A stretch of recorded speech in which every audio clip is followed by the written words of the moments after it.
ong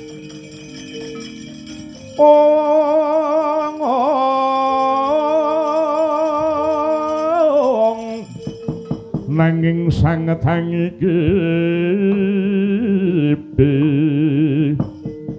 sang resi kaneka putra kang anjok saking miyati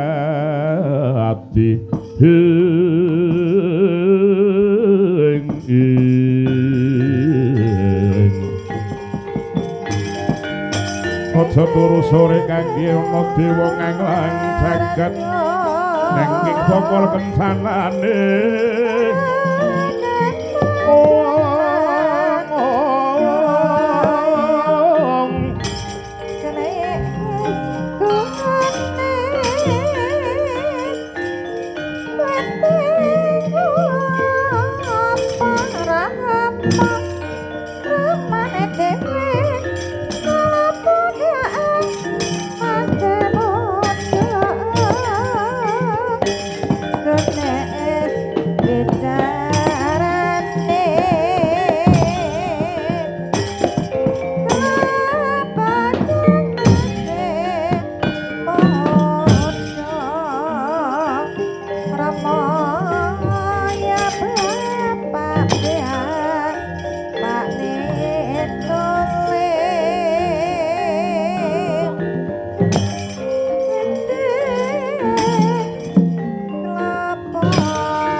mawur-wurahan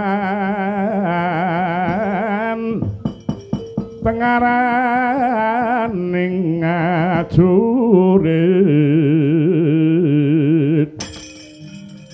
kong maguru kongso tetek ngadya butula para pantriting turangga hesti berkata ingkang tuwaja lelayu sabit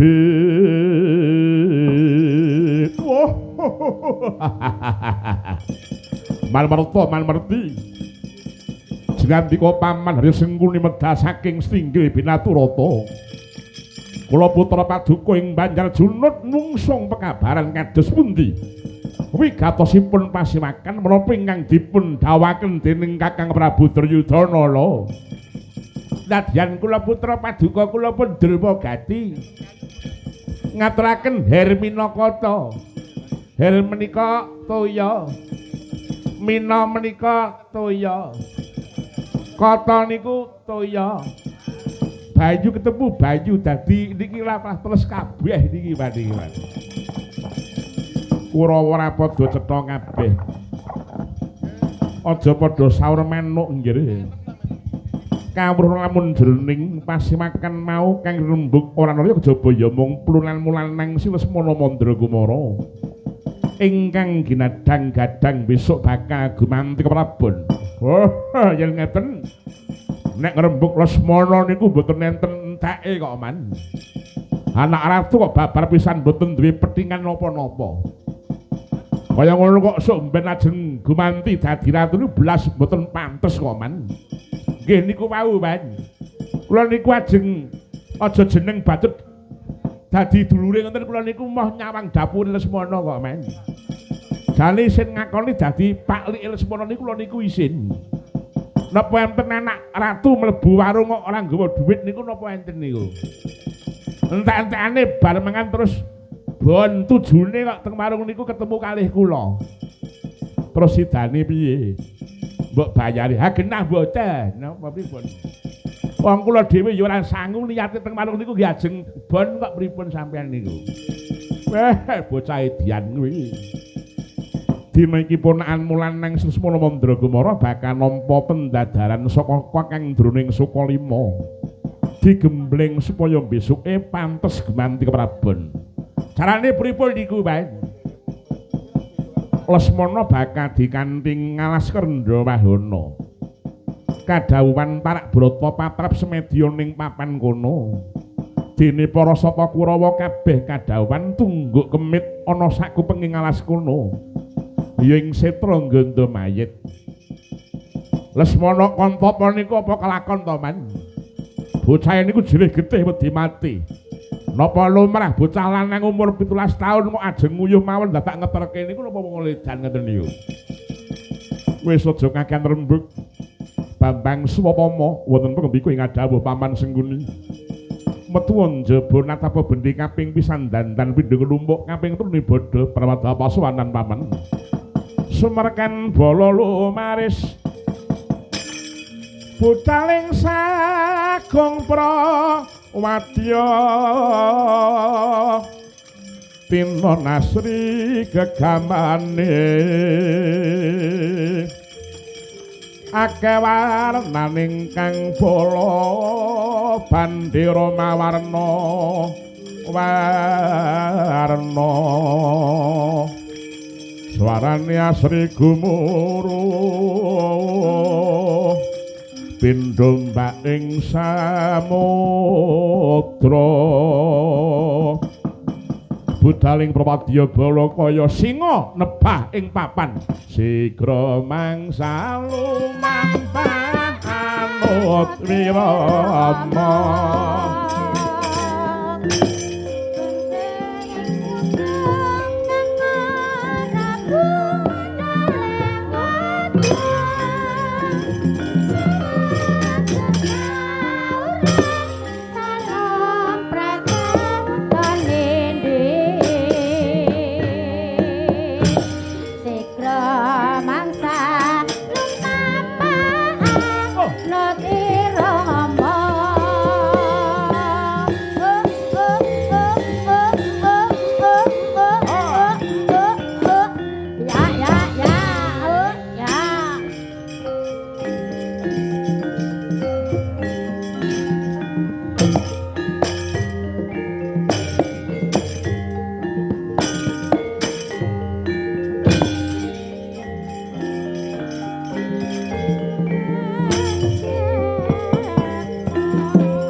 Yo, yo, yo, yo, yo, yo, yo.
Anoman malumpat sampun ana witing naga sari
soroting pandam sumuluh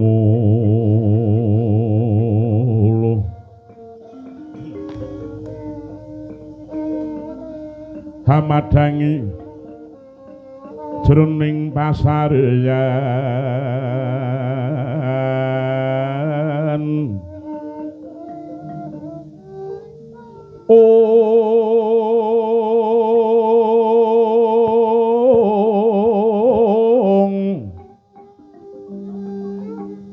remu-remu kalingan nangarangani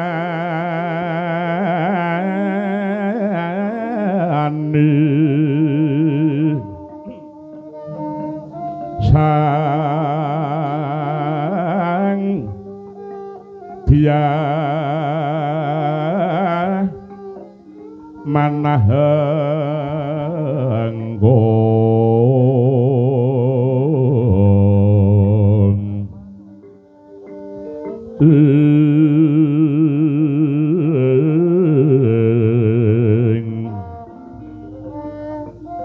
sumungkem guling sang kakung ngrapa babuh iman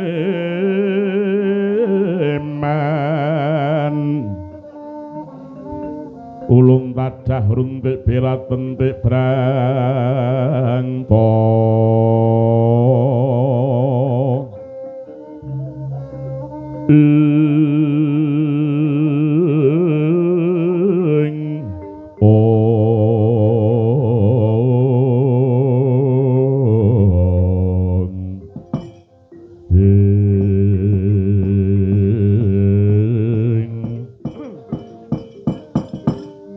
jagat masesaning Abathara wayah Abathara jagat ya jagat dewaku mboten sisip saking paninggal kula menika kados dene Raden Sumba Wisnubrata ingkang pangrawuh wonten ing sudung kula menika Raden winantu ing karaharjan rawuh ndika Raden Sumba wonten ing pertapan Kendali Sada menika Raden oh inggih Siwanoman Wilujeng semanten wis kala nirbaya wirikara sembah pangabekti kula mugi kunjuk Siwanoman.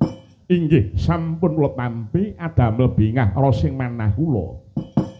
Raden Setyaki winantu ing kaharjan rawuhipun panjenenganipun Raden Setyaki. Inggih Kakang Anoman. Wilujeng lampah kula Kakang Anoman nir ing sambi kala. Akarya cingak semua melengak ke titik anggen kula menika ndangak kadilari alit ingkang ongak-ongak mergi prapanipun Paduka Raden Sumba sekalian Raden Setyaki menika andadak kepareng dumuni paring dawuh menapa ingkang dados wigatosipun dene Paduka sekalian rawuh wonten ing pertapan Kendali Sada menika Raden Siwanoman mugi dados ning kamuningan Sawan kula kejawi mertuwi dumabeng kawidadanipun Siwanoman angka kalipun kula menika perang kautus dening Kanjeng Rama ing Ndrawati. bilih ing mriki kalanggan mangke kula kajibah supados mundi wontenipun Wahyu ing keprabon sinebut Wahyu Cakraning-Rat ingkang mangka mapanipun tumurun menika kala wau wonten ing wana Krendayana inggih wana Setraganda Mayit. Duh Siwanoman wanti-wanti mawantu-wantu satemah dados pewentean dawuh pengendikanipun Kanjeng Rama Dewaji kula supados anganti dhateng Siwanoman prapteng wonten ing madyaning wana Krendayana ingkang saperlu paring berkah pangestu anggen kula menika badhe nggayuh wujudipun Wahyu Cakraning-Rat. Oh mekaten Raden inggih namung saderengipun kula menika bidhal dhateng wana Krendayana kula menika badhe nyuwun pirsa kaliyan Paduka Siwanoman inggih kados pundi menika Raden. Kula menika nate mireng tembung pulung, mireng tembung wahyu, mireng tembung daru angka tiganipun ingkang angka sekawan menika ingkang sebut teluh braja. Menika kala wau werdinipun kados pundi menika Siwanoman? Oh menika to nggih. Inggih. Menika saking sagaduking pangertosan kula kemawon nggih kula badhe gancaraken nggih. Oh inggih wa monggo wa. Pulung menika werninipun biru sumunar ijo. Kedadosan saking campuraning manik. Tumurunipun menika ing manci bangun, dayanipun saged adamel panggesanganipun ingkang linuwih dening kang kawasa nampi menika pitah ingkang remen lelana lan tapa brata menika sinebut pulung. Oh inggih. Angka kalipun sinebut wahyu menika menapa wa? Wahyu menika putih sumunar ijo. Kedadosan saking manik-manik mas lan saluka. Tumurun wonten ing manci tengah dalu dene dayanipun saged ambabar katentreman lan pepadang. Ingkang dipun luluti menika titah ingkang lila legawa temen lan trima sarta ageng ing prihatinipun. Angka tiganipun daru menika werdinipun ngados pundi? Daru menika wernanipun kuning sumunar markata, kedadosan saking manik mas lan tembaga. Tuwin timah tumurunipun menika wonten ing gagat bangun rahina. Dene dayanipun adamel panggesanganipun menungsa ingkang sarana tulusing budi marta ingkang amardi brana tegesipun ambabar dhateng kasugihan menika ndaru. Dene pungkasanipun menika teluh braja. Menika warninipun abang sumunar biru. Kedadosan saking campuraning cahya timbel lan welirang. Tumurunipun menika manci sonten sabibaripun sarap surya. Dene daya panguwasanipun menika saged adamel sekataing memala miwah lelara dusun ingkang kedawan pertamtu ketaman begebluk mayangkara nggih. Sigara bala kang tumingal prang campo samya ngedali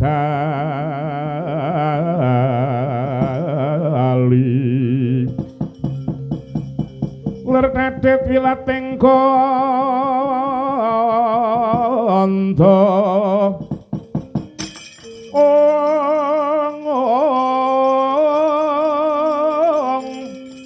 Cahya manggung mangun sang niti benjang sang aji mijil Ladinya ngedali wus matur sembah nuwun sanget wa dene panjenengan sampun paling pepadang tumraping gesang kawula saged mbentenaken antawisipun pulung wahyu ndaru tuwin wujudipun teluh braja kala wau ingkang mekaten surupan nyuwun kula wa supaya monggo kula dherekaken ninggal prapta wonten madyaning wana Setraganda Mayit ingkang saperlu ngudi wahyu ingkang sinebut Wahyu Cakraning-Rat. Oh inggih nggih. Nek mekaten monggo lumampah sareng-sareng kaliyan ingkang poing kendali sada inggih nggih. Ana kidung rumeksa ing mengi teguh ayu luput ing lara.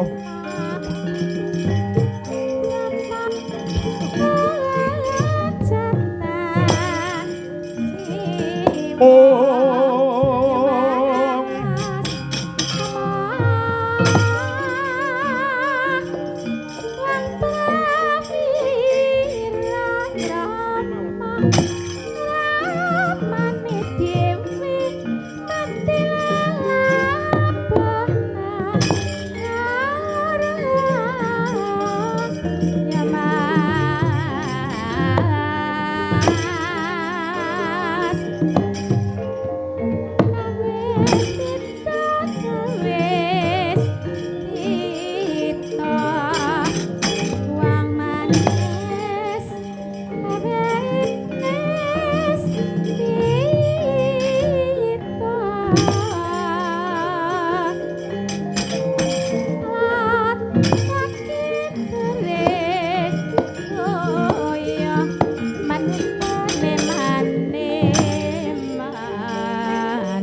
tansah pamoring sukma sinukmanya minah ya ing ngasepi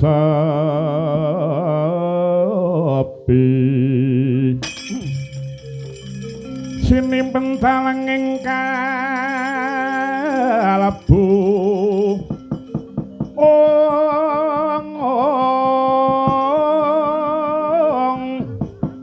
pambukaning marana talalen saking layap liya pingaluya pindha pecating supana ing ora pangling Setyaki dasar pranyata Bambang Swapama pengawaning para sata Kurawa kowe arep nang endi nering Sedyaku kepingin bakal ndhereke marang pepundhenku ya sesembahanku Raden Sumba lumataning telenging wana Krendayana wigatine anggayuh wujuding wahyu sinebut Wahyu Cakraning Rat piyo yen ngono jumbuh apa kang dadi kareping para sata Kurawa duwe karep sing kepiye Kurawa dina iki ndherekake marang Atmajendra Ngastina Raden Semana Mandrakumara ingkang sabar uga kepengin nggayuh wujuding wahyu sinebut Wahyu Cakraning Rat mula prayogane kowe minggata aja mbok bacutake nggo lumaku aku wis ngerti watak wantri para sata Kurawa ora wurunga bakal gawe geger ning papan kene tan semedya bali ning Ndrawati durung ketekan apa kang dadi penjangganing Raden Sumba Wisnubrata wali tanding marang aku sing tak wedeni apamu empek Najijaya kawijayan tumpang so ngabake dodok ikamu dengkleh ora gelem minggat gembel ndasmu dina iki parat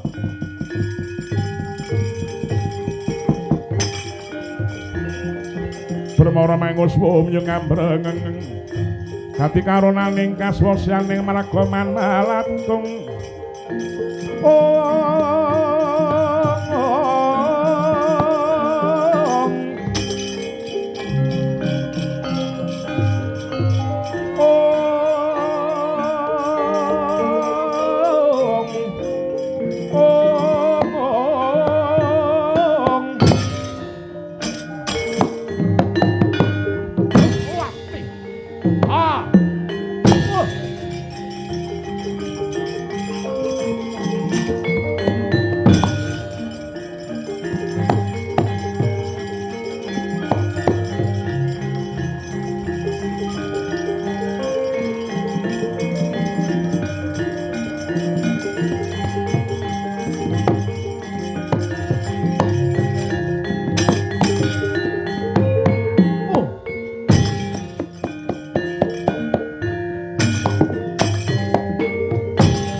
Ambruk kowe.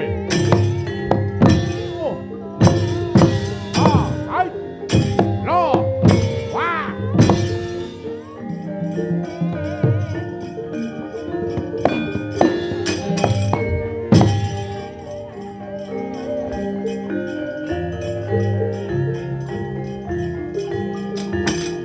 Oh.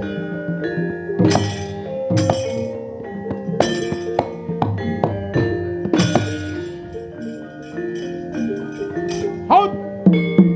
Mati aku. Lho. Ha. Oh. Oh. Ketian. Oh. Ah. Loh. Ha. Mati. Wah.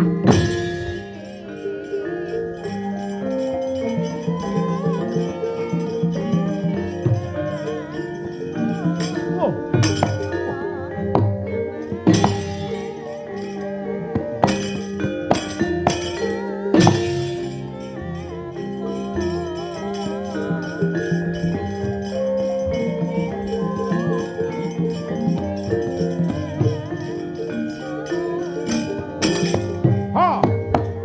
Ha. Wah.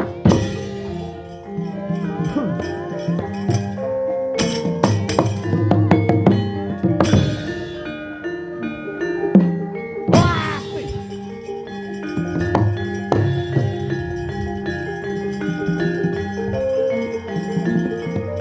Mati.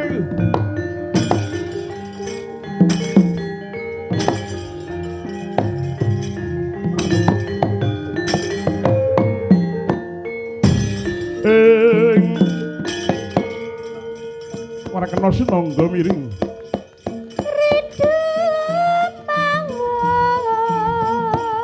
Ayo. Apa kang katon ganing ati keparan? Tamak aku rasa katinggal gelenggang itu wong mlayu. Sumbar macio-cio. Kuwi bisa ndak karo sabang karo paus gligen kowe. Sing sabar narimo.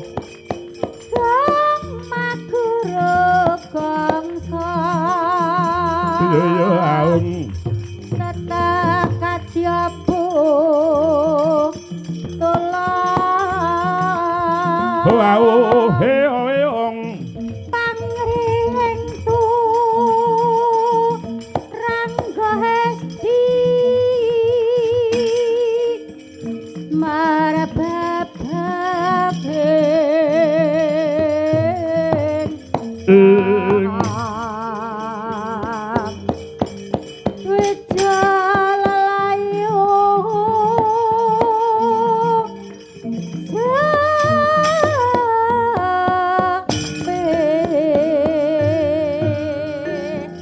Pomo kaki padha dipun eling.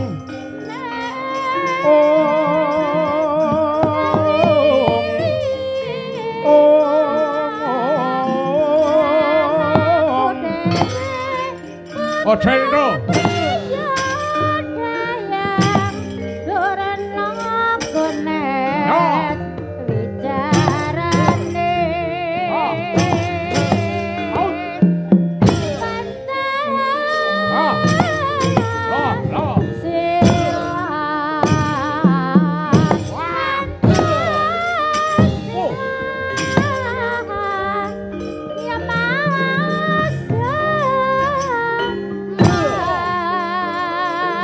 Dadak njaluk banyu. Ajur sirahmu marake.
Aja tinggal gelanggang Solong Melayu.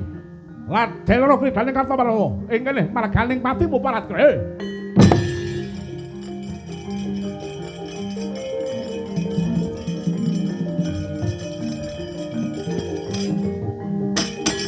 Iki wong perwira. Wong Ndrawati aja girang-girang gumuyu. Konangan Kartomarma, kukut nyawamu parat kowe. Wati aku.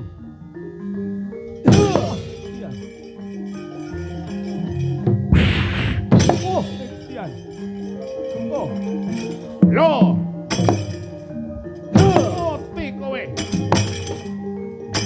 Ah. Ya. Lo.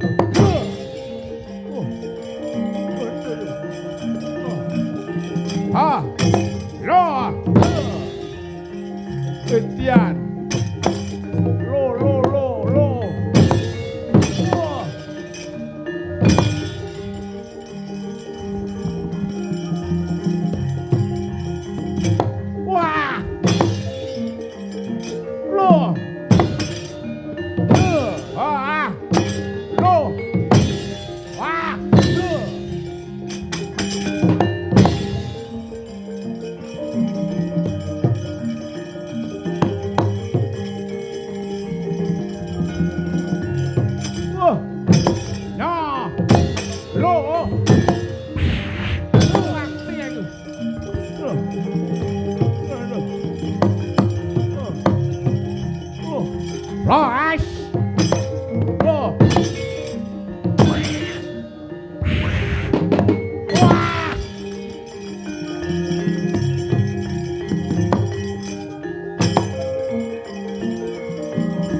Ayo.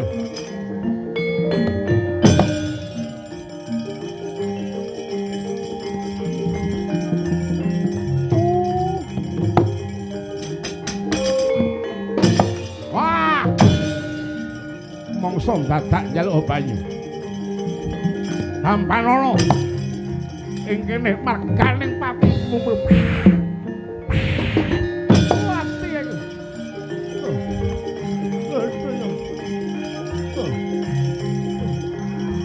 Oh ah. Oh. Wah. Oh. Wati.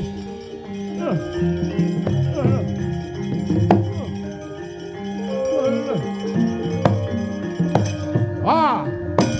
Lo. Oh ah. Oh, ai. Ah. Ah.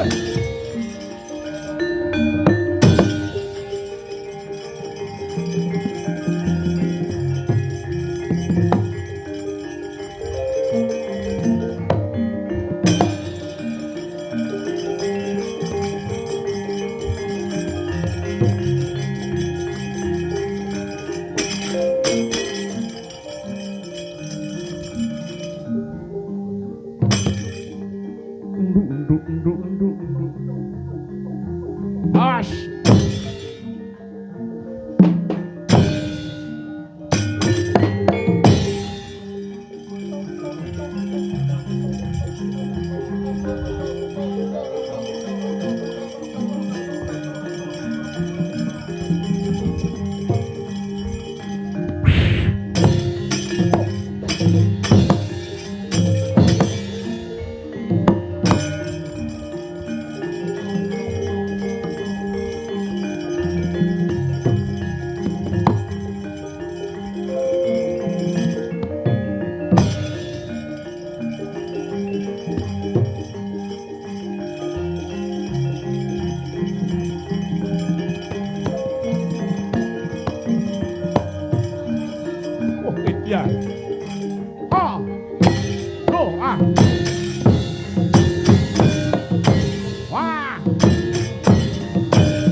kantine tumuwuh salami mung awas eling-eling lukitaning alam eling lukitaning alam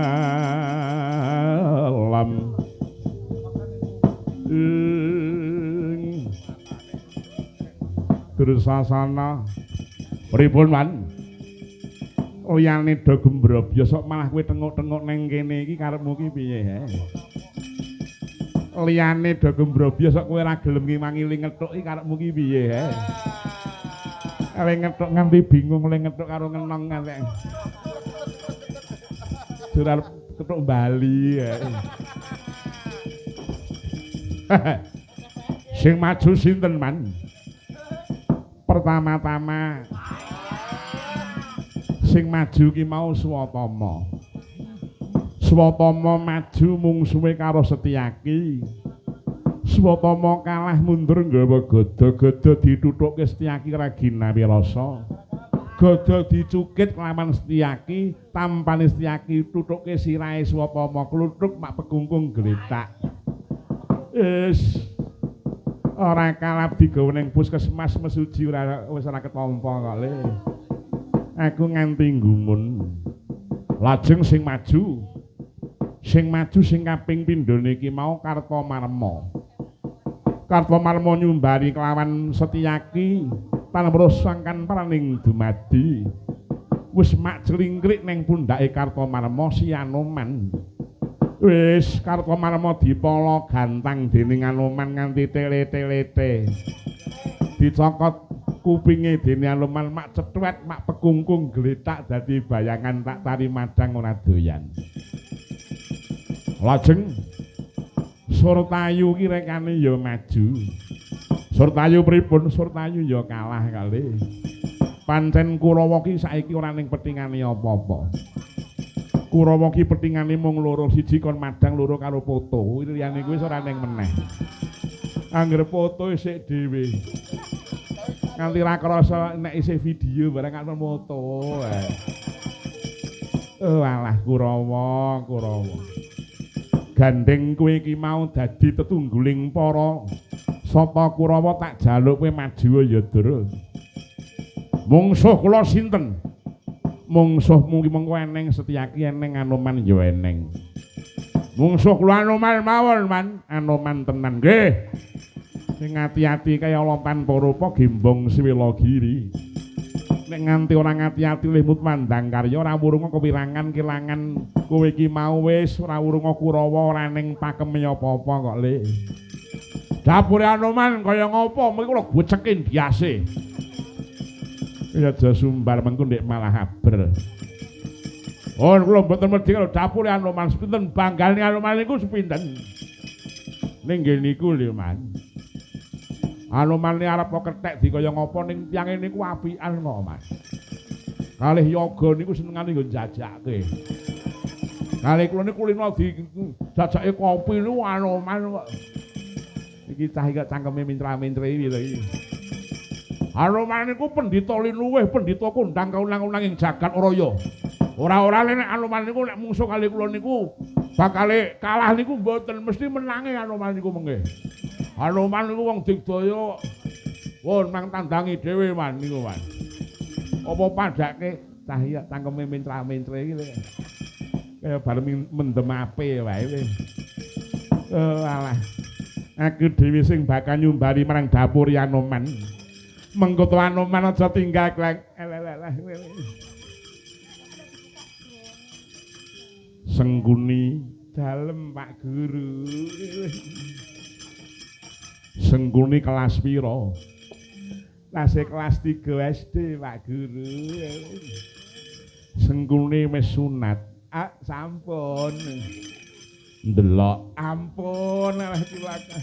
Walah mudarat terus.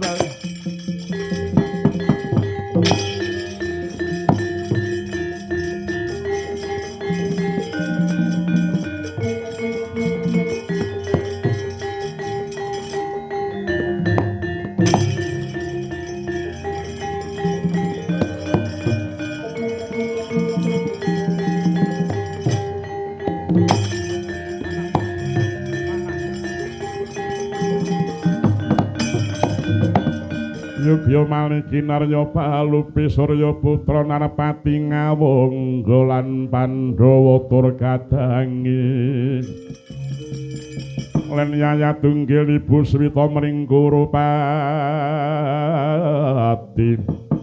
ing jajilanet Setyaki Anoman wonten pundi kowe ngadhawuh wangune kowe bisa ngundurake Wadyabala saka negara ing Ngastina nganti mendeleng sak pendeleng gajah aja nganti kowe girang-girang gumuyu konangan Karna Basusena lepasi jemparing Kyai badal tulak ambyar kuwandamu ayo sinuwun ing ngawangga yen po nganti dina iki pusakamu kedhuwur tak lunjake nek kengisor tak dodokane bongko kowe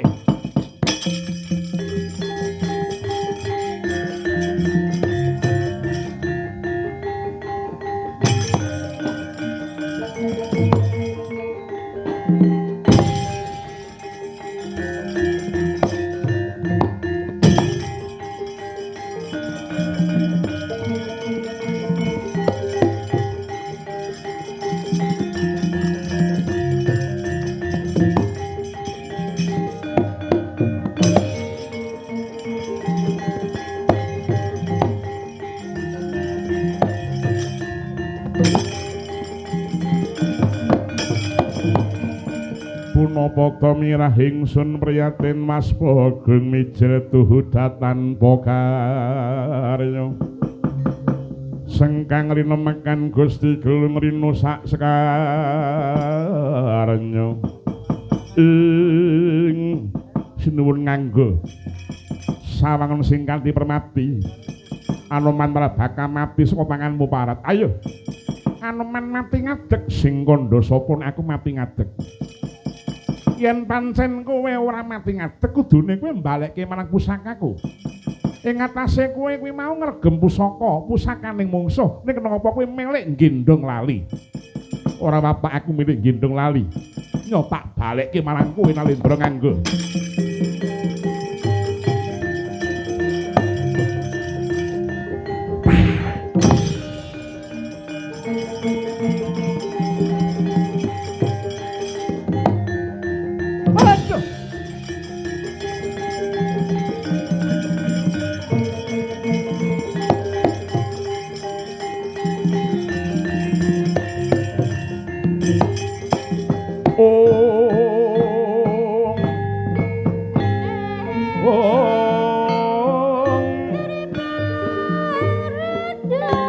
Permara mangus pamyu ngambreng kati karonaning kaswase